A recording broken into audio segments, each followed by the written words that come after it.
explicar como qué es el teorema de singularidad de Penrose y su prueba. Entonces, un poco el esquema de la charla va a ser dar una introducción de qué es lo que quiere decir el teorema de singularidad de Penrose. Después mete un breve repaso de teoría causal. Y como la prueba lo necesita, va a tener que recordar qué es el mapeo exponencial y la curvatura media, al menos en geometría riemanniana. Y por último, pues tanto el enunciado como la prueba del teorema de singularidad. Una cosa, ¿puedes explicar algo? Nada más. A ver. Seguramente que te escuche. Ok, ok. Perfecto. Entonces, en 1965, Roger Penrose publica un artículo de solamente 3 páginas, donde básicamente lo que demuestra es que los agujeros negros son una predicción gruesa de la relatividad general. Entonces, la idea va a ser no solamente probar el teorema, sino como explicar un poco qué quiere decir esto de una predicción que sea gruesa, ¿no? Ok. En general, en relatividad general es muy complicado definir, al menos matemáticamente, qué quiere decir una singularidad. Hay singularidades de curvatura, hay singularidades geodésicas, y las de curvatura ni siquiera las entendemos muy bien. Entonces, el enfoque de Penrose fue decir o encontrar comportamiento singular en todo el espacio-tiempo a través de la incompletitud geodésica del mismo espacio-tiempo. Entonces, ese es su famoso dibujo, donde lo que un poco como mi interés es entender qué es lo que está diciendo este dibujo. Aquí lo que está presentando es el colapso gravitacional de una estrella completamente esférica, con simetría esférica. Entonces, aquí, por ejemplo, el círculo que se ve abajo, que no está punteado, quiere decir como una estrella, adentro es el radio que es R igual a 2m, y si el tiempo avanza hacia acá, entonces podemos ver cómo esto ocurre en algún momento el colapso gravitacional, y entonces aquí en R2N lo que va a aparecer es una superficie atrapada. Vamos a ver qué quiere decir eso de superficie atrapada, pero es la manera en que se le ocurrió a Penrose de, a través de condiciones iniciales, detectar dónde estaban agujeros negros. Porque saber, dado un espacio-tiempo arbitrario, saber dónde está un agujero negro no es cosa trivial si no se conocen técnicas locales. Y la técnica local simplemente son las superficies atrapadas. Y también esos dibujos donde están los conos de luz van a ser importantes, porque podemos ver que, al menos en los conos de la izquierda, todos tienen 2 direcciones nulas, que eso ya lo sabemos, pero eso me va a importar porque van a aparecer en la prueba. Entonces, sí, Para los que no se acuerdan de su clase de relatividad, parálisis geodésicas se refiere a la de siempre en relatividad general, ¿no? sí, sí, sí. Trayectorias. Son trayectorias que cumplen la ecuación que la derivada, la derivada covariante del campo tangente, del vector tangente de una curva en la misma dirección es cero. Ok. Entonces, la herramienta que se utiliza es, o sea, el artículo es tan pequeño porque es la culminación de la teoría causal, al menos de el primer gran resultado de la teoría causal. Entonces, la teoría causal es recuperar la causalidad que se tiene en Minkowski, pero en espacio-tiempos mucho más generales, ¿no? Cualquier espacio-tiempo. Entonces, para eso necesito como darlo al menos el carácter causal de curvas. Yo voy a decir que una curva es tipo tiempo o temporal si su vector tangente es tipo tiempo en el espacio tangente para todo donde esté definida la curva.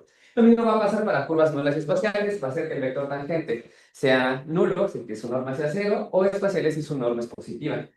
Y por último, una clase de curvas importantes son las causales, que son estas que, si bien a lo mejor no hay tantos procesos clásicos físicos que las representen, pero matemáticamente son muy importantes. Son curvas que pueden ser en cachos temporales y luego nulos, y ir cambiando entre esos. Y simplemente es que no sean espaciales. Y por último, voy a poder definir con estos caracteres causales en las curvas, voy a poder definir las relaciones de causalidad. Yo voy a decir que 2 puntos están temporalmente relacionados si existe una curva temporal que apunte al futuro, que empieza en P y acabe en Q. Y los voy a denotar con este P menor que. Por otro lado, voy a denotar como nada más con un menor, cuando estén relacionados causalmente, es decir, que existe una curva causal que empieza en P, acaba en Q, y lo voy a notar como menor o igual si están conectados causalmente o son del mismo punto. Nada más para quitar como problemas de si la trayectoria constante cero es espacial o es nula, ¿no? ¿Ok? Y una vez que tengo como el carácter causal en un punto, lo que me interesa es generarlo a cualquier tipo de conjunto, si la definición es completamente la misma. Yo voy a decir que a esto lo voy a conocer como el futuro cronológico, es decir, que el futuro cronológico de un conjunto son todos los puntos en mi espacio-tiempo, tales que existe alguna curva temporal que une a este punto Q con algún punto P, donde apunta hacia el punto Q. Y de forma análoga, yo voy a decir que tengo el futuro cronológico. Si existe a todos los puntos en la variedad, tales que los puedo unir desde un punto en A con una curva causal y que termine en Q. ¿Ok? Y también voy a tener tanto pasados cronológicos como pasados causales, invirtiendo estas relaciones. Simplemente pues, cambiando quién es Q y quién es P. Entonces, esto en Minkowski, que es el ejemplo más sencillo, lo que yo quiero ver es quién es el futuro cronológico y el futuro causal de un punto. Si tomo la intersección de aquí del cono como mi punto P, entonces el futuro cronológico es todo lo que está en el interior del cono de luz, sin tocar ningún punto del cono. Para todos estos puntos existe alguna trayectoria tipo tiempo, tales que empieza en P y acaba en Q. Usa nuestro Ok. apuntador sofisticado. Y el futuro cronológico, perdón, el futuro causal va a ser tanto el interior del cono como el cono de luz, ¿no? Al menos el cono de luz futuro, porque quiero que sea el futuro. Y entonces, para cualquier punto en el cono, o puedo irme completamente sobre el cono, o puedo hacer cosas raras de primero ir en el interior del cono y luego llegar a ese punto. Esa es la flexibilidad que me permiten las curvas causales. Ahora, estos conjuntos son muy bonitos en Minkowski, pero en general no lo van a hacer. Y para la prueba me interesa que tengan en mente al menos esas dos propiedades, que son las siguientes. Sí, el interior del futuro cronológico de cualquier conjunto, perdón, el interior del futuro causal de cualquier conjunto es el futuro cronológico. Y el futuro causal de un conjunto siempre va a estar contenido en la cerradura del futuro cronológico del mismo conjunto. Y se van a lograr la igualdad siempre y cuando el futuro causal sea un cerrado. O sea, no puede pasar que sea un cerrado y que no sean iguales estos dos. Esto simplemente porque incluso en el espacio de Minkowski, yo le puedo quitar al cono de luz un punto y entonces el futuro cronológico, el futuro causal de ese conjunto, pues va a ser una curva tipo nulo o tipo luz hasta antes de llegar a ese punto y todo lo demás, el resto de la recta, ya no estaría. Porque no hay forma de que a través de una curva causal yo conecta todos los demás puntos que tendrían que estar sobre la recta si yo me vuelvo ese punto. Entonces, esto va a ser importante, estas dos propiedades, y además alguna otra. Si yo me tomo una curva causal que parta de mi conjunto A y me agarro un punto que esté en el futuro causal, pero que no esté en el futuro cronológico, entonces esa curva causal tiene que ser forzosamente una geodésica que conecta al punto P que está en A con este punto Q. Y además que no hay ningún punto conjugado antes de Q. Eso quiere decir, eso de puntos conjugados, ahorita voy a volver a regresar una definición, simplemente porque necesito al mapeo exponencial para poder recordar bien qué es eso. Y además, si ya cumple que es un conjunto espacial, eso que quiere decir que todos los puntos que están en A están conectados a través de curvas causales, perdón, espaciales. Entonces, voy a tener que esta curva gamma es ortogonal al conjunto. Ahora, una vez que yo ya tengo como las herramientas básicas de la teoría causal, a mí lo que me interesa son las condiciones causales. Hay un montón, me permiten imponer o restringir que sucedan ciertos fenómenos que nosotros no vemos en la naturaleza, pero la más bonita es la hiperbolicidad, bueno, que un espacio-tiempo sea globalmente hiperbólico, hiperbolicidad global, y necesito una condición causal antes de definir lo que voy a conocer es como la condición causal fuerte. Yo voy a decir que si tengo un espacio-tiempo, esta condición causal fuerte se va a cumplir en P si para cualquier vecindad que yo me agarre de ese punto, yo puedo encontrar otra más chica, tal que para cualesquiera dos puntos en la vecindad más chica, toda curva causal quede contenida en la vecindad grandota. Eso me da cierto control de la causalidad del espacio, al menos de forma local. Y entonces yo voy a decir que un espacio-tiempo es globalmente hiperbólico si se cumple la condición causal fuerte en todo el espacio-tiempo y si para cualesquiera puntos que estén conectados causalmente se cumple que esto que se conoce como los diamantes causales son compactos. ¿Y qué quiere decir eso? Que el futuro causal del punto inicial menos el interceptado con el pasado causal del punto final siempre es un compacto. Eso también se puede describir de otras formas. Otra forma matemática de decirlo es como el espacio de trayectorias causales entre cualesquiera de dos puntos también es compacto. Ese concepto de globalmente hiperbólico resulta ser bastante importante en geometría lorentziana, no solamente en relatividad general, porque este es como el análogo a la completez geodésica en geometría riemanniana, porque esta propiedad le va a garantizar que para cualesquiera dos puntos que estén conectados causalmente, existe una geodésica que los une. Sí, ¿A qué se refiere con globalmente hiperbólico? ¿Tiene que ver con las ecuaciones de evolución del espacio-tiempo o a qué? o sea, sí, no directamente, pero una consecuencia de que un espacio sea globalmente hiperbólico es que las ecuaciones de evolución están bien definidas y tiene una solución. Bueno, bajo ciertas condiciones se puede probar la existencia y unicidad de solución. Si el espacio-tiempo no cumple esta condición, generalmente los problemas de ecuaciones diferenciales no están bien planteados. Y Claro, sí se refiere, o sea, sí se refiere a las ecuaciones entonces de evolución del espacio-tiempo. Porque lo que no entiendo es hiperbólico en qué sentido. Sí, bueno, sí. Sí tiene, o sea, está inspirado en ecuaciones diferenciales, sí, pero hay una forma puramente geométrica de definirlo y tiene como consecuencia lo que, lo que es aplicable a ecuaciones diferenciales, porque en general, si un espacio es globalmente hiperbólico, entonces yo ya puedo encontrar que hay una función tiempo de forma global. Y entonces eso sí al menos eso sí me asegura la existencia de soluciones, no la unicidad, pero sí me asegura la existencia. Ok, te voy a cambiar la pregunta. Ajá. ¿Qué cantidad, qué propiedad del espacio-tiempo yo tengo que medir para decidir si es globalmente hiperbólico o no? Hay que encontrar una hipersuperficie de Cauchy. Ok, o sea, sí tiene que ver con, bueno, con la foliación y luego Sí, con las ecuaciones. sí.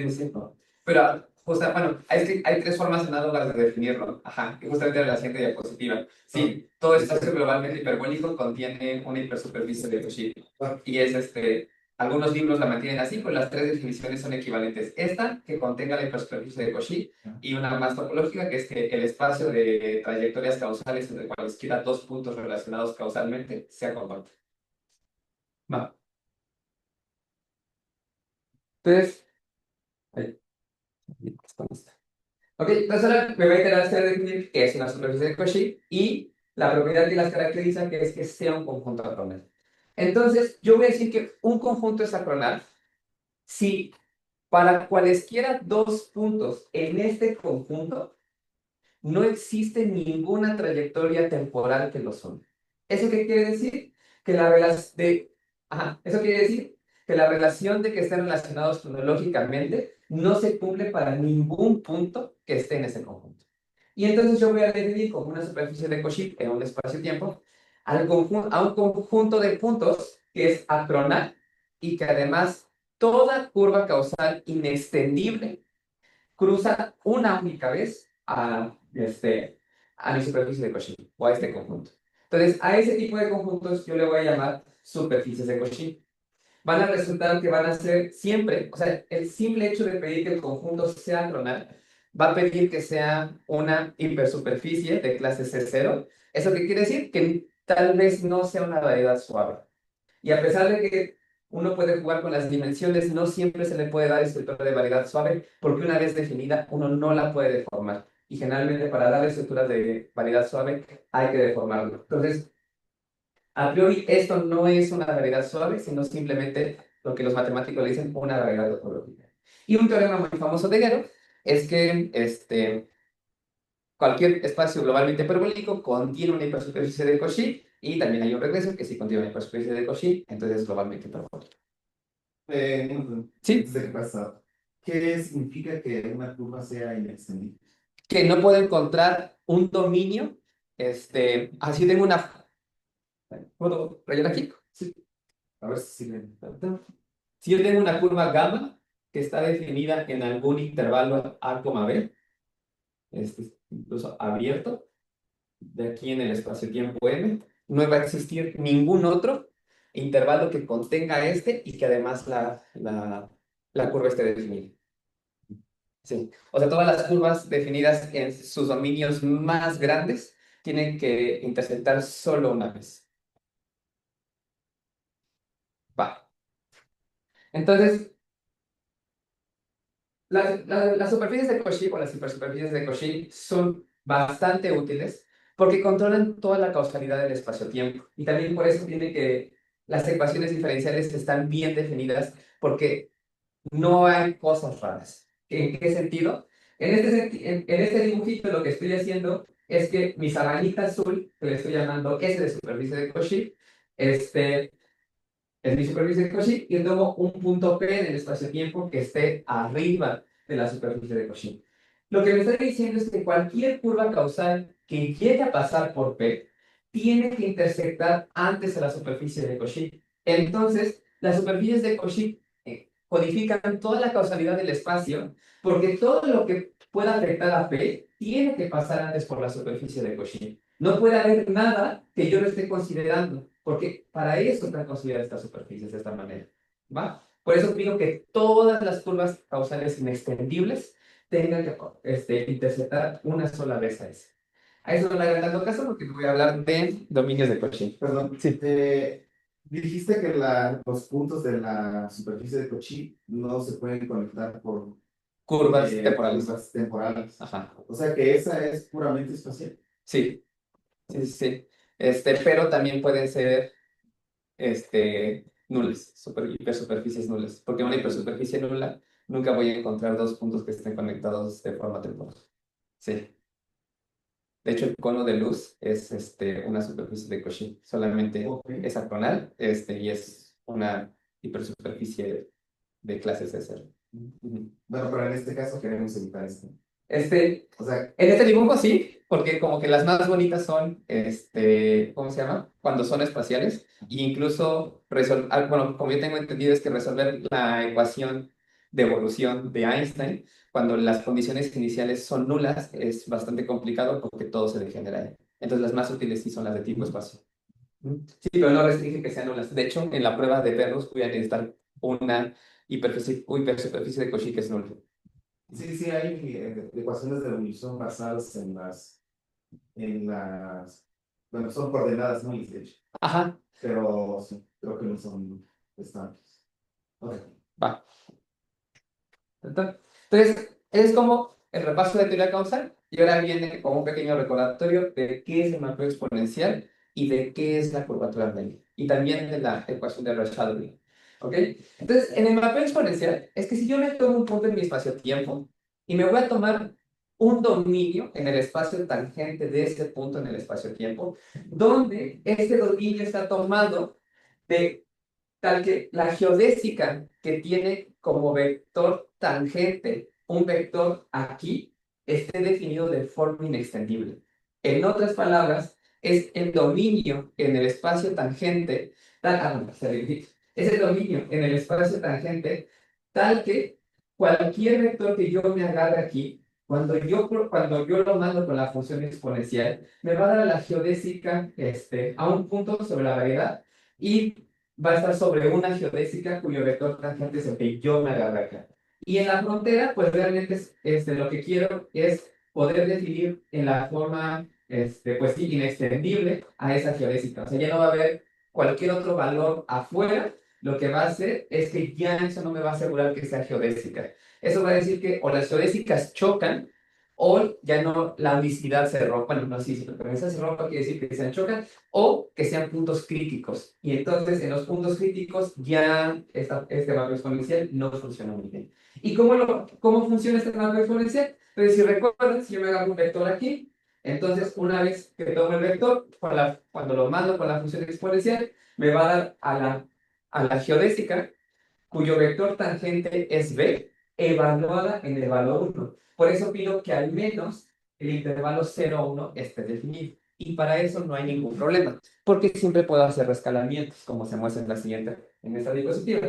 Para cualquier vector en el espacio tangente y cualquier valor real, el mapeo que me manda de un real a esta geodésica en el tiempo ts, cuyo vector tangente es b, es lo mismo que si yo tomo la geodésica con vector t veces b evaluada en S. Entonces, me va a cumplir esta relación de el mapeo exponencial de t veces el vector, y como estaba pidiendo que el intervalo sea 0, 1, entonces esta t al menos es cualquier real que está entre el 0 y el 1, me lo va a mandar a la geodésica cuyo vector tangente es b en el tiempo t. Y es por eso, por esa relación, que el mapeo exponencial sí manda líneas que están en el espacio tangente, y en las líneas están bien definidas porque son isomorfo-Minkowski, a geodésicas que pasan por P. ¿Ok? Y el mapeo exponencial es bastante importante porque en la vecindad donde está definido el mapeo exponencial para cada punto es isomorfa a alguna vecindad en la variedad. Entonces, eso incluso es como una base en la relatividad general cuando dicen que existe una vecindad donde a una muy buena aproximación las leyes parecen que están en relatividad especial o en el espacio de Minkowski. ¿No? Eso me lo garantiza este isomorfismo. ¿Ok? Entonces, ese es el mapeo exponencial. Y luego, lo que me va a interesar es la curvatura. Sí. Una pregunta, ¿podría regresar? Me perdí en cómo, ¿por qué necesitas la exponencial?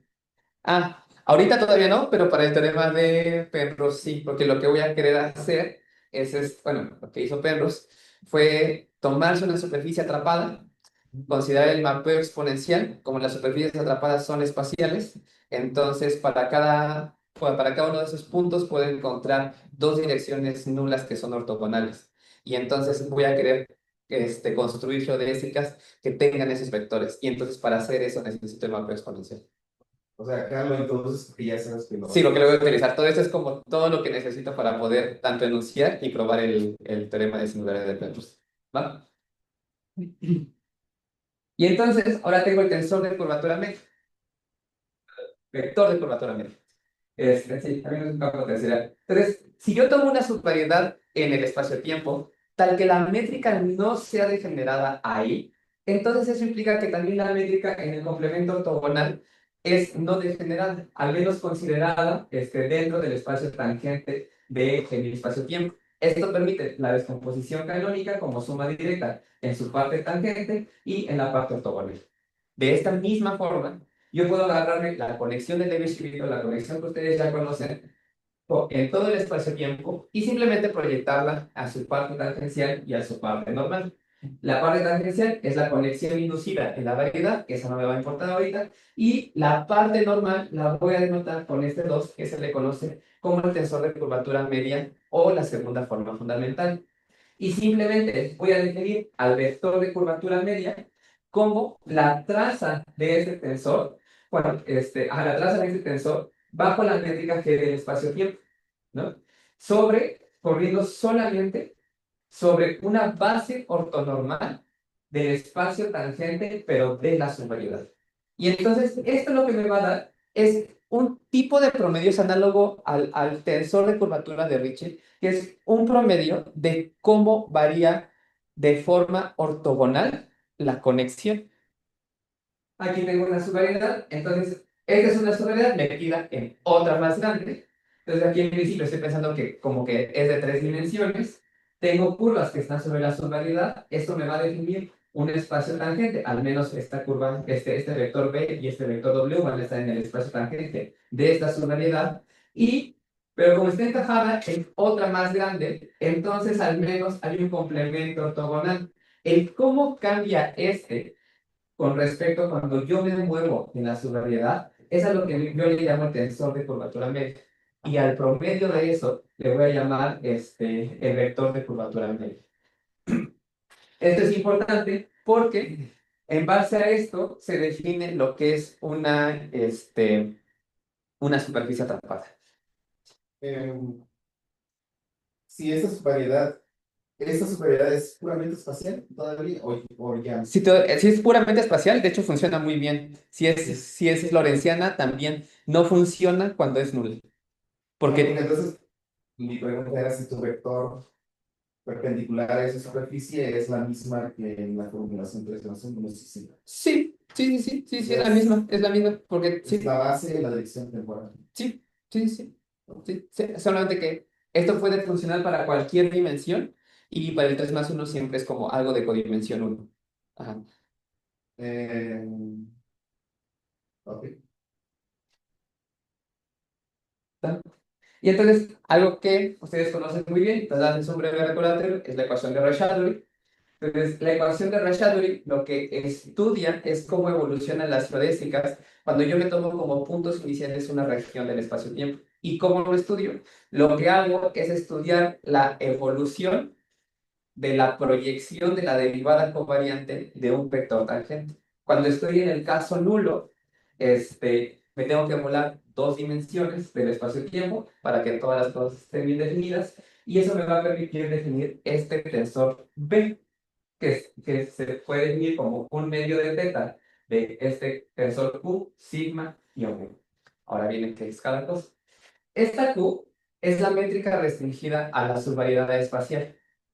Teta es la traza de este tensor y se le llama expansión. Y lo que me está midiendo es que una vez que yo encuentro una región del espacio-tiempo donde quiero estudiar cómo evolucionan las geodésicas que salen de ahí, me va a decir ese volumen, o sí, ese volumen que tiene, qué va a pasar con él, si se va a hacer más grande o se va a hacer más chico. Por eso es que se conoce como expansión. Este se conoce como corte. Entonces, y esta parte es la parte simétrica sin traza de este tensor. Entonces, lo que hace es que si yo llego a deformar por alguna dirección mi región inicial mientras evoluciona, eso me va a decir que la dirección simétrica también se va a deformar. Y por último, esta W se llama la vorticidad. Y la vorticidad siempre tiene que ver como con el giro que llega a tener esta región cuando yo voy evolucionando. Este tensor, bueno, esta expansión cumple una ecuación diferencial. Entonces, y esa ecuación diferencial es esta, y esta es a la que se le conoce la ecuación de Rayleigh. Es cómo cambia el volumen con respecto al parámetro con el que estoy parametrizando. Como me interesa el caso nulo, porque lo que voy a estudiar o querer estudiar son geodésicas nulas, este es un parámetro phi y simplemente está definido de esta forma. Me va a interesar que vean dos cosas. La derivada de la expansión depende del cuadrado de la misma expansión. Y además de eso, esto que es básicamente la norma del corte y de la vorticidad, simplemente es la norma de la parte sin traza de este vector en el espacio cociente que resulta de poder construir esta ecuación. Entonces, básicamente, esta es la norma al cuadrado de un tensor. Y por último, este es el tensor de curvatura de Riemann con los vectores, contraído con el vector tangente de la curva que yo me agarré. Si esto es el caso nulo, yo puedo imponer restricciones de condiciones de energía para poder controlar este término. Y ahora sí, empieza la prueba. Listo, dos conceptos más y ya. Entonces, primero listo, introducir qué es la superficie atrapada. Voy a decir que algo es una superficie atrapada si es una subvariedad espacial, compacta, sin frontera, de codimensión 2, tal que este producto interior sea mayor que cero, donde nu es un vector nulo ortogonal a la superficie atrapada y este h es el vector de curvatura media. Por eso es que lo necesita introducir. Y entonces, estas superficies atrapadas literalmente están atrapadas porque en, en la teoría causal uno puede definir algo que se llama la compleción conforme, que son básicamente los diagramas de Penrose, y estas superficies atrapadas nunca se pueden ver desde el futuro nulo. Por eso es que se dice que están atrapadas, siempre y cuando cumplan condiciones de energía nula. Pero bueno, Entonces, este tipo de variedades, pensar en codimensión 2 es que es de 2 dimensiones menores a la variedad ambiente, solo me va a importar que cumplan esta condición y que sean compactas es muy importante y que no tengan frontera también. ¿Y qué es eso de que no tengan frontera? Por ejemplo, el disco es una variedad, una dos variedad con frontera, tienes como la bolita rellena y la frontera es el círculo que lo delimita. Entonces, la frontera es como una subvariedad de una dimensión menor. Ujú. Entonces me causa muchos problemas porque el espacio tangente, ahí pues le falta una dirección, pero sin embargo tiene la misma dimensión de toda la variedad y muchas cantidades se vuelven complicadas de definir. Sí, sí, ¿qué pasa? ¿Y obligatoriamente está formando singularidades? No, ese es bueno, sí, pero es lo que voy a probar. Bueno, por no verlos, pero sí. Entonces, esto siempre va a contener una singularidad siempre y cuando se cumplan las condiciones de energía noble. Sí. Y se le va a ir justamente a las singularidades desnudas, son aquellos espacios-tiempos que generalmente fallan en la condición de que no cumplen las condiciones de energía nula. Por eso yo puedo tener una singularidad sin la necesidad de tener superficies atrapadas que la envuelvan. Ujú. Y ese es como el concepto ya formal de qué se refiere Penrose de incompletitud. Entonces, yo voy a decir que una geodésica causal dirigida al futuro, que está definida en este intervalo 0,b, se llama incompleta si b es cualquier valor infinito. Lo que yo quiero es que esté definida de forma maximal. ¿Y qué es de forma maximal? Que esté definido para todos los reales positivos. También puede decir que tendría que estar hacia menos infinito, pero solamente me interesa la dirección futuro. Así que no importa qué valor inicial yo me tome, simplemente quiero que no exista una cota superior. Y voy a decir que el espacio-tiempo, y esto sí es un término que está largo, un espacio-tiempo se dice que es geodésicamente incompleto de forma nula al futuro si existe una curva que tenga esa forma. Si contiene una curva que es incompleta, ya, el espacio-tiempo no es completo de forma nula, geodésicamente, ¿no? Y entonces, ya con esto, puedo yo enunciar el teorema de Penrose, de singularidad de Penrose. Entonces, ¿qué fue lo que dijo Penrose? Que si yo me tomo un espacio-tiempo globalmente hiperbólico con alguna superficie de Cauchy, S, sorry por no ponerlo, que sea no compacta, y que satisfaga las condiciones de energía nulas. Esto quiere decir que esta cantidad, donde estos dos son vectores nulos y este es el tensor de Ricci, sea mayor o igual que cero, pues para todo vector nulo. Ok, el espacio-tiempo tiene que cumplir esto. Si M contiene una superficie atrapada tau, entonces M tiene que ser geodésicamente incompleto. No hay forma que un espacio-tiempo contenga una superficie atrapada, cumpla las condiciones de energía y sea globalmente hiperbólico y no tenga singularidades. Entonces, esa singularidad, como vamos a ver ahorita, y espero que quede entendido, esos puntos no existen en el espacio-tiempo, al menos de forma clásica. Por eso es que necesito que las geodésicas sean inextendibles, porque no hay valor que los alcance. Esos puntos no existen en la variedad como espacio-tiempo, en el espacio-tiempo como variedad. Entonces, ¿cuáles son las tres famosísimas condiciones que siempre dicen que solamente pide el teorema de Penrose? Que sea globalmente hiperbólico, eso ya me implica que existe una hipersuperficie de Cauchy. Globalmente hiperbólico, condiciones de energía nula y una superficie tapada. Si existen esos tres ingredientes, la variedad tiene que ser incompleta de forma geodésica. Entonces, ¿cuál va a ser el esquema de la demostración? ¿O cuál fue el esquema de demostración de Penrose? Puro que dibujitos para que no nada más en notas. Voy a hacerlo por contradicción. Voy a suponer que la variedad sí, o sea, no es geodésicamente incompleta. ¿Qué quiere decir? Que todas las geodésicas nulas están definidas desde cero hasta infinito. Todas. Voy a considerarme un punto en la superficie atrapada y a su complemento ortogonal todos los vectores tangentes a la variedad al espacio-tiempo en P, que son ortogonales al espacio tangente de la superficie atrapada en P. Y voy a ocupar el mapa exponencial de P, pero no restringido a la variedad, sino el mapa exponencial en todo el espacio-tiempo. Y por último, como me estoy parando en la superficie atrapada, la superficie atrapada habíamos dicho que da una superficie, bueno, una variedad de codimensión 2 compacta.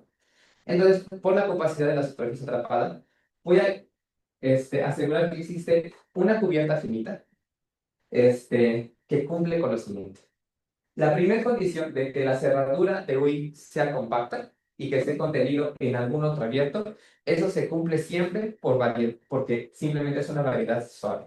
Y entonces siempre puedo encontrar, bueno, las variedades son segundo numerables y Hausdorff, entonces eso significa que sean para compactas, y entonces eso asegura que yo puedo encontrar siempre esto. Pero no es cualquiera. Realmente lo que estoy haciendo es agarrarme una cubierta finita de abiertos difeomorfos por el mapeo exponencial. Me agarro mi abierto en todos los puntos donde está definido el mapeo exponencial, lo mando con la exponencial a la variedad. Eso va a resultar que es un difeomorfismo. Entonces, abajo son abiertos.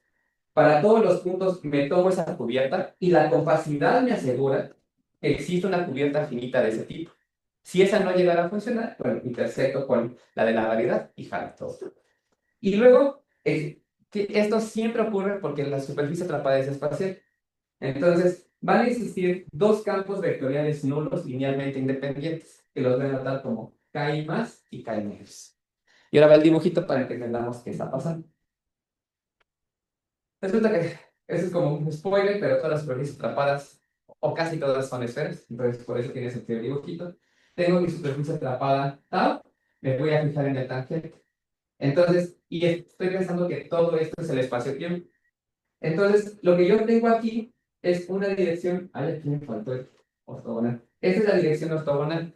Y entonces, con el mapeo exponencial, por el otro lado, yo tengo aquí, algo que es isomorfo R3 y lo voy a mandar, bueno, a R4 y lo voy a mandar hasta acá. Esto, a pesar de que parece que está contenido solamente en el plano, es una región de todo el espacio-tiempo. Esta región, cuando yo la intersecto con el tau, esto me da como esta cosa rara que dibujé sobre esta esfera, que son los abiertos UIs. Y estas, como es espacial, las dos direcciones que existen, nulas, linealmente independientes, son estas. Y estas sí puedo asegurar que son linealmente independientes si yo me regreso con la inversa del mapeo exponencial. O ahí las puedo agarrar nulas de forma independiente y las mando a la variedad. ¿Sí? Y entonces, ese es como el escenario inicial. ¿Ok?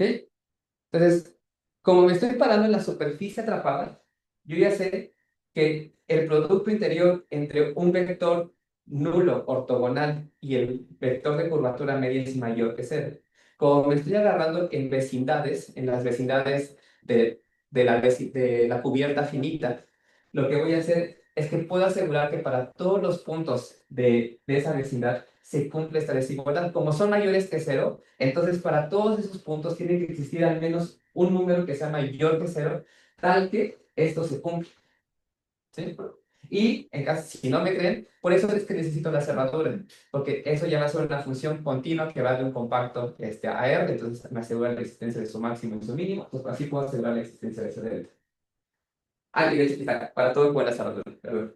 Y una vez que yo fijo en qué abierto me estoy agarrando, entonces la prueba va a empezar a ser local, voy a considerar las geodésicas. Las geodésicas ya en el espacio-tiempo, ya no solamente como vectores, tales que están dadas como el marco exponencial de múltiplos de las direcciones nulas que yo quise en el otro lado. Entonces, voy a denotar por gamma p más como simplemente la geodésica nula que apunta al futuro, que está relacionado con el vector nulo KI más, y de forma análoga, gamma P menos.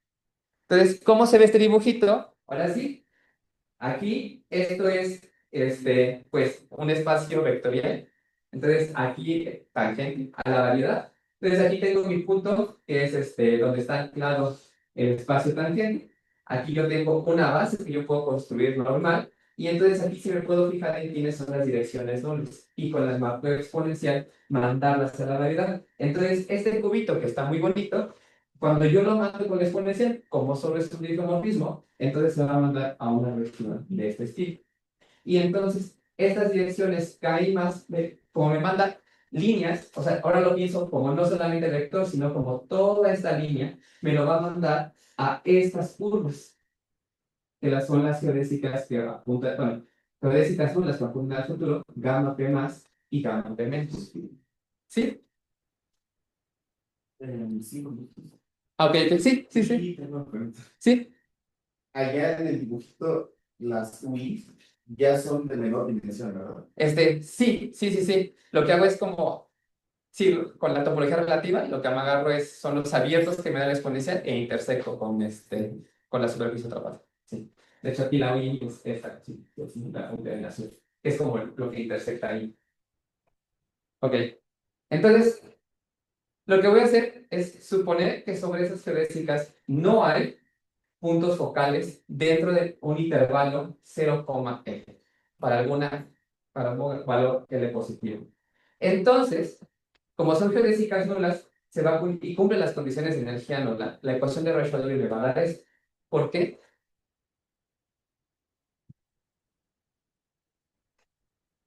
Porque como estoy pidiendo las condiciones de energía nula, esto tiene que ser mayor que cero. Así que esto siempre es positivo. Con este menos me da negativo. Esto lo habíamos dicho que era la norma al cuadrado. La norma al cuadrado es un real y al cuadrado siempre es positivo. Entonces esto siempre me da negativo. Entonces esta parte es negativa, esta parte es negativa. Sea lo que sea esto, pero esto también va a ser negativo, pero esto siempre le está agregando partes negativas, así que este tiene que ser más grande que la derivada. Entonces, por eso es que llego a esa condición sobre la derivada de la expansión, que es menor a menos 1 sobre n a la menos 1 de teta t, teta al cuadrado de t, y además, este sí es un teorema, que el límite de cuando t tiende a 0 por la derecha de la expansión, entonces esto va a ser menos el producto interior entre el vector tangente de la gamma, evaluada en 0, con el vector de curvatura media. Pero estos son mis vectores nulos tangentes. Esta, literalmente, es la definición de punto focal. Un punto focal quiere decir que existe un campo de Jacobi tal que se anula un tiempo t.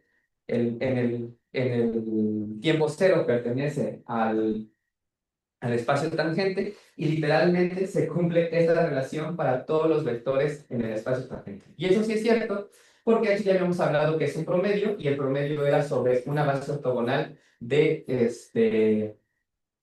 espacio tangente de la superficie atrapada. Y entonces, eso sí no es trivial, pero y no lo puse porque el argumento no es geométrico, pero esta L tiene que ser forzosamente menor que este valor, n menos 1 sobre delta. Y entonces, como obtengo esto cuando t vale 0 y aparte tengo esta cota, entonces ya he dicho que esto me implica que existe un punto focal sobre gamma de p en algún valor que tiene que estar entre 0 y esta cota. Y algo análogo se cumple para el gamma de menos. Pero ¿cómo se ven estos puntos focales? Los puntos focales, justamente son la concentración de geodésicas, en principio, porque este punto no existe. Cuando tengo puntos focales sobre una realidad, aquí tengo mi abierto y simplemente son puntos donde en una vecindad las geodésicas se acercan tanto como yo quiero. Entonces, lo que me está diciendo la diapositiva anterior es que existe uno de estos puntos en alguno de estos intervalos. ¿Por qué lo estoy dibujando así? Porque como estoy suponiendo por contradicción, estoy suponiendo que estas geodésicas están definidas para todo valor. Entonces, en principio, este valor sí tendría que existir. Y justamente ahí viene la contradicción. En un espacio globalmente hiperbólico, algo que sí se cumple es que mientras yo me tome un compacto, su futuro cronológico y su pasado cronológico, su futuro causal y su pasado causal siempre son cerrados. Entonces, si yo considero a la frontera del futuro cronológico de mi superficie atrapada, entonces, como es globalmente hiperbólico, este conjunto tiene que ser un cerrado, ¿no? Y coincide justamente con la cerradura del futuro cronológico.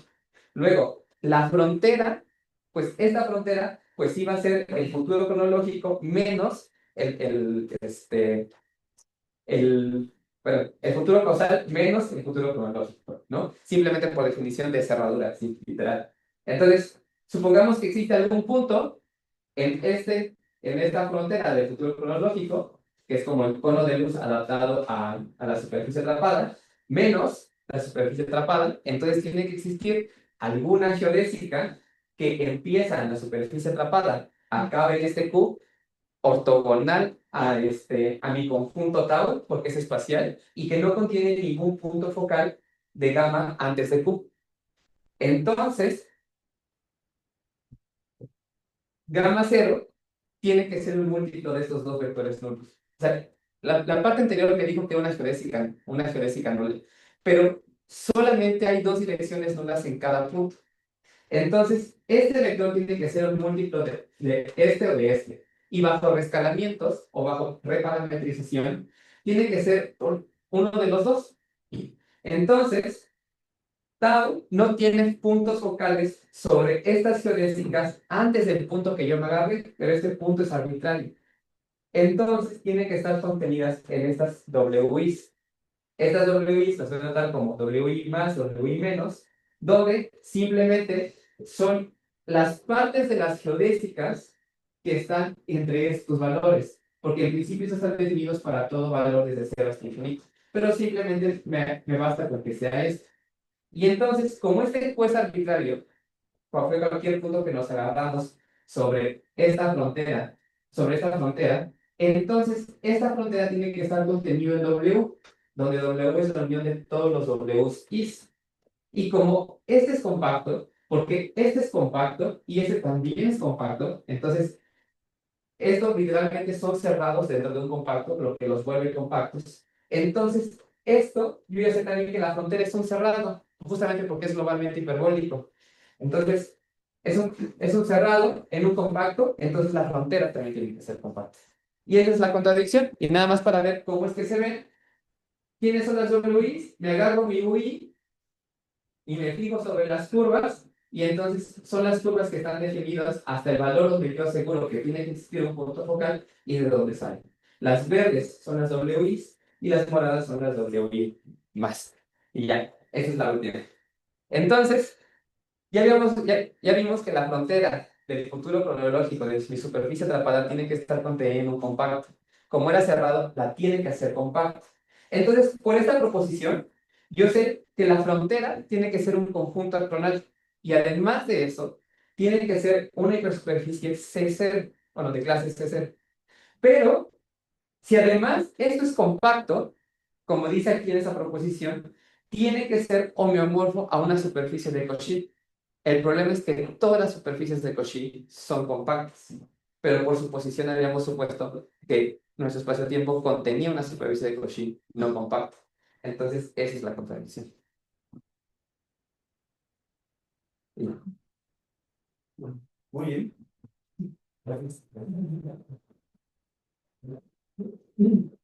Pero tenemos tiempo para un par de preguntas. En Zoom también pueden preguntar, pues, que puedan empezar. Sí, sobre la censura cosmológica, ¿cuáles serían sus implicaciones? ¿Las supusiste? No. Aquí no se pongo ninguna conjetura de censura cosmológica. Sí, Entonces, sí. ¿qué pasa aquí? O sea, las probabilidades, ¿no? Bueno, nunca recuerdo qué dice la fuerte, solo sé que la conjetura de censura cósmica débil te dice que toda singularidad tiene que estar en el interior de una superficie atrapada, al menos así, de forma matemática. Esto no es una prueba, porque aquí lo que prueba es que el espacio-tiempo tiene que seguir las condiciones de energía nula. Sí, y en principio, así como hay casos patológicos de singularidades desnudas, también hay casos patológicos donde no se cumplen las condiciones de energía nula y sí existe la superficie atrapada. Entonces, según yo, un poco la conjetura de censura cósmica débil es un poco una generalización de esto y bajo los supuestos que Penrose intuyó que esto tendría que seguir siendo cierto. Ujú. Más preguntas. ¿O más? Eh, no sé si puedas mencionar algún corolario, algunos corolarios del teorema. Es que yo recuerdo que con esto de las superficies atrapadas, tú puedes unir el horizonte aparente, ¿no? Ajá. Esas cositas. Entonces, ¿puedes mencionar un poquito más sobre eso? Sí.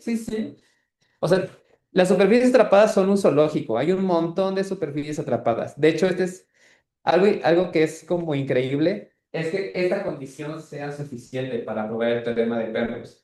Pero hay superficies atrapadas, hay superficies fuertemente atrapadas, hay superficies atrapadas al exterior, hay superficies, un montón, marginalmente atrapadas, que son las MODS, que son las que definen el horizonte aparente cuando el espacio-tiempo es estacionario.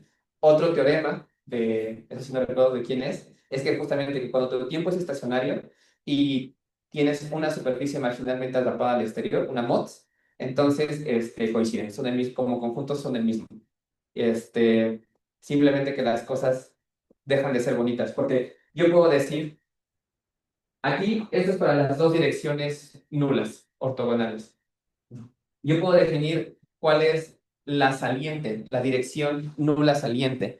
Aquí en este dibujo, lo que trato de hacer es que estas dos direcciones nulas, una dirección nula va al horizonte, pero la otra sale. Entonces, estas direcciones que salen son las que digo que yo son salientes. Y entonces puedo decir que una superficie atrapada al exterior son aquellas que ese mismo producto interior es mayor que cero, pero ya solamente para estas. Y la frontera de esos, de todos los puntos tales que existe una superficie atrapada al exterior, es la moto. Pero como se define como frontera, eso te abre así un zoológico todavía más grande de espacio-tiempos, donde el horizonte de eventos aparente no necesariamente es una variedad suave. Y ahí entonces todas las técnicas clásicas de diferenciabilidad o de geometría diferencial dejan de funcionar. Como corolarios, pues lo más importante es que todas las superficies atrapadas cumplen, la primera propiedad que uno prueba de las superficies atrapadas es que están atrapadas. Y solo se necesita suponer lo mismo de este teorema. Espacio-tiempo globalmente hiperbólico que cumple las condiciones de energía nulas. Entonces, no existe ninguna curva causal que salga de tu superficie atrapada e intersecte al futuro nulo. En Zoom, ¿alguien tiene alguna pregunta? Una pregunta. No, doctor Osorio, por el momento, bueno, nosotros tranquilos. También mis estudiantes, que no sé si tengan alguna pregunta los que están conectados. Bueno, David Plazas tiene una pregunta. Adelante, Ahí está. David. Hola, buenas tardes. Muchísimas gracias por la presentación. Ha estado muy excelente. Yo tengo una pregunta en cuanto al teorema. O sea, como tú lo has presentado, no es de la misma forma que se expresa, que es con el, el que se llama generador geodésico nulo del, del pasado causal. No podría tener un futuro punto final en esa misma frontera, o así es como por lo general se suele entender el teorema. Entonces, esta es una forma que pues la verdad lo desconocía. No sé si me hice entender. Entonces, pues quería preguntar si es equivalente a las superficies atrapadas que tú mencionas o son distintas. Nada más no entendí lo último.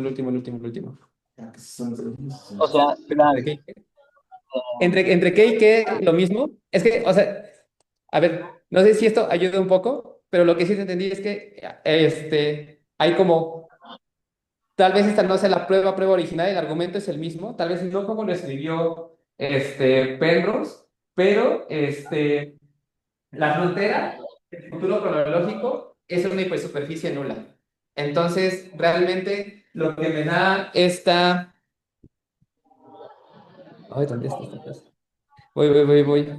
Bueno, lo que yo sí puedo saber es que como es una hipersuperficie nula, entonces todo punto ahí pertenece a una geodésica nula. Entonces yo sí puedo dar una familia de generadores de la superficie nula. De hecho, justo por eso pido que el punto Q esté en la frontera, que es el futuro causal menos el futuro cronológico del conjunto. Entonces, realmente sí está metido aquí lo de los generadores nulos, dentro de que me estoy agarrando la frontera del futuro cronológico de la superficie atrapada. Simplemente no me quise agarrar ahí como el operador de Weingarten y todo esto, porque siento que esa formulación es más matemática todavía. Solo que no sé si entendí bien tu pregunta o no, pues no contesté nada. Sí. No, sí, sí, eso, porque pues como no había visto la parte de los generadores, entonces pues me estaba preguntando si esta definición como tú la has presentado es equivalente a como pues yo ya la había, como la había visto, de que el punto final dentro de esta frontera del pasado causal no tenía, por así decir, un punto final. Entonces, a partir de estos generadores nulos.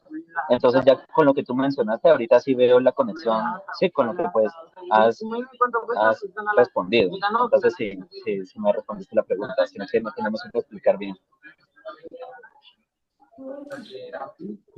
Así que gracias. Aunque,